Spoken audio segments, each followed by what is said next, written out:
जय हिंद साथियों, आप सब लोगों का बहुत स्वागत है मेरे इस YouTube चैनल पर। और आज जो मैं ये वीडियो बनाने चल रहा हूँ, इसमें जो है इसके पहले एक वीडियो बन चुका है जिसमें अंग्रेज मराठा युद्ध जो हुए उसके जो तीनों युद्ध हुए उन तीनों युद्धों के बारे में इसके पहले पार्ट 1 में बताया जा चुका है।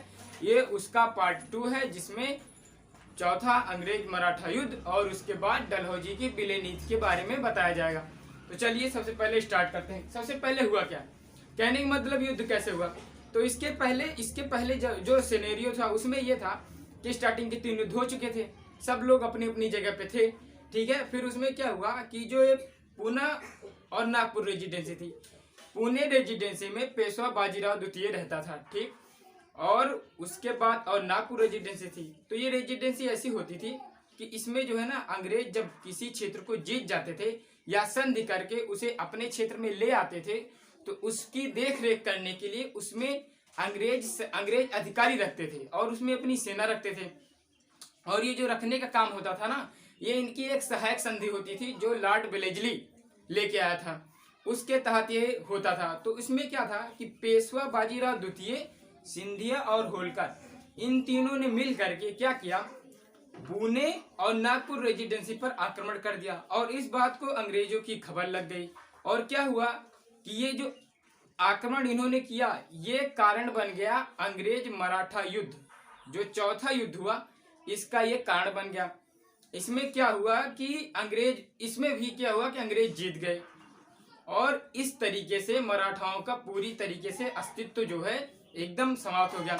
जब अंग्रेज जीत गए ये युद्ध तो अंग्रेजों ने क्या किया कि जो पुणे रेजिडेंसी थी इसको, पहले तो क्या था ना कि पहले रेजिडेंसी थी, इसको अब क्या किया कि जब जीत गए तो पुणे को अपने तरफ एकदम अपने तरफ कर लिया। अब ये रेजिडेंसी भी नहीं रही, अब इस पे हम डायरेक्ट कंट्रोल करेंगे। अंग्रेजों ने पुणे को अपने राज्य में मिला लिया और उस पे वो डायरेक्ट क्या करने लगे, डायरेक्ट अधिकार करने लगे, ठीक। और इसका परिणाम क्या निकला, पेशवा का पद समाप्त। कहने का मतलब जो पेशवा का पद होता था वो सोचते थे कि यही पेशवा का एक ऐसा पद है जो ये 4 मराठा युद्ध हुआ और इससे इतने सारे लोग मारे गए, मतलब ये जितना भी बवाल था इसी पेशवा के पद की वजह से था। तो पेशवा के पद को क्या किया, समाप्त कर दिया।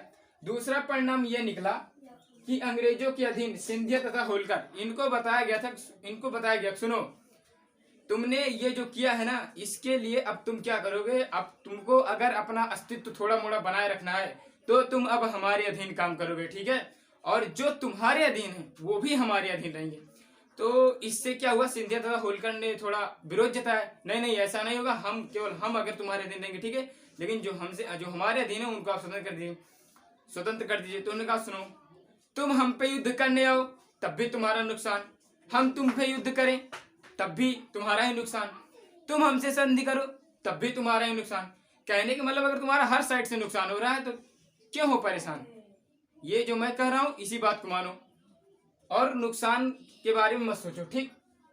सिंधिया तथा होलकर को अपने अधीन किया और जो सिंधिया तथा होलकर के अधीन थे उनको भी अंग्रेजों ने अप्रत्यक्ष रूप से मतलब इनडायरेक्टली अपने अधीन कर लिया, ठीक है। और तीसरा परिणाम यह निकला, पेशवा को 8 लाख रुपए वार्षिक पेंशन देकर कानपुर के बिठूर में भेज दिया गया और पेशवा को समझाया गया, सुनो महाराज, अब आप जाके कानपुर बिठूर में बैठ जाओ और वहीं से आप जो है भजन कीर्तन करके संन्यास ग्रहण करो। अब आप इस भारत के जो पॉलिटिक्स है जो उस समय थी इसमें आप अब दखलंदाजी मत करना, ऐसा कुछ समझा के उनको भेज दिया गया, ठीक है। इनको कानपुर भेज दिया गया और 8 लाख रुपए वार्षिक पेंशन ये पाने लगे और पेशवा का पद जो था वो क्लोज कर दिया गया, ठीक है।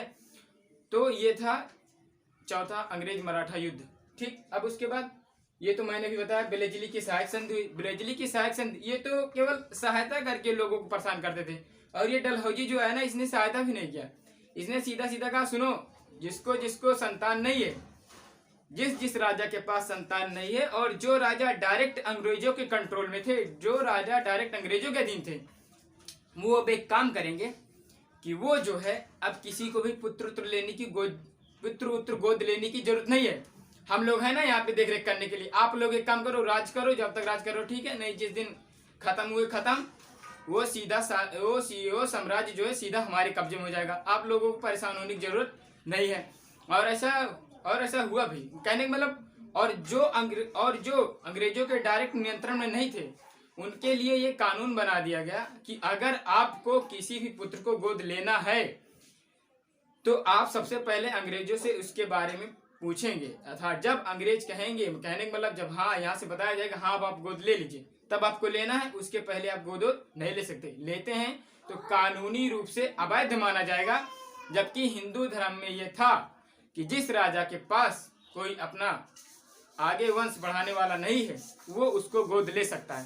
कहने का मतलब किसी के भी संतान को गोद ले सकता है। लेकिन ये लोग क्या कानून बना दिए, और जब ये लोग कानून का विरोध करने लगे तो उन्होंने कहा अरे यार आपने संधि की है हमारे साथ, आप संधि में ये लिखा गया था कि जो हम कानून बना के लाएंगे आपको मानना पड़ेगा, आप क्यों नहीं मान रहे हैं? आप लोग जबान के पक्के होते हैं, इतना ज्यादा डायलॉग फेंकते थे कि हम लोग जबान जो दे दिए तो दे दिए, अब जबान से क्यों मुकर रहे हैं?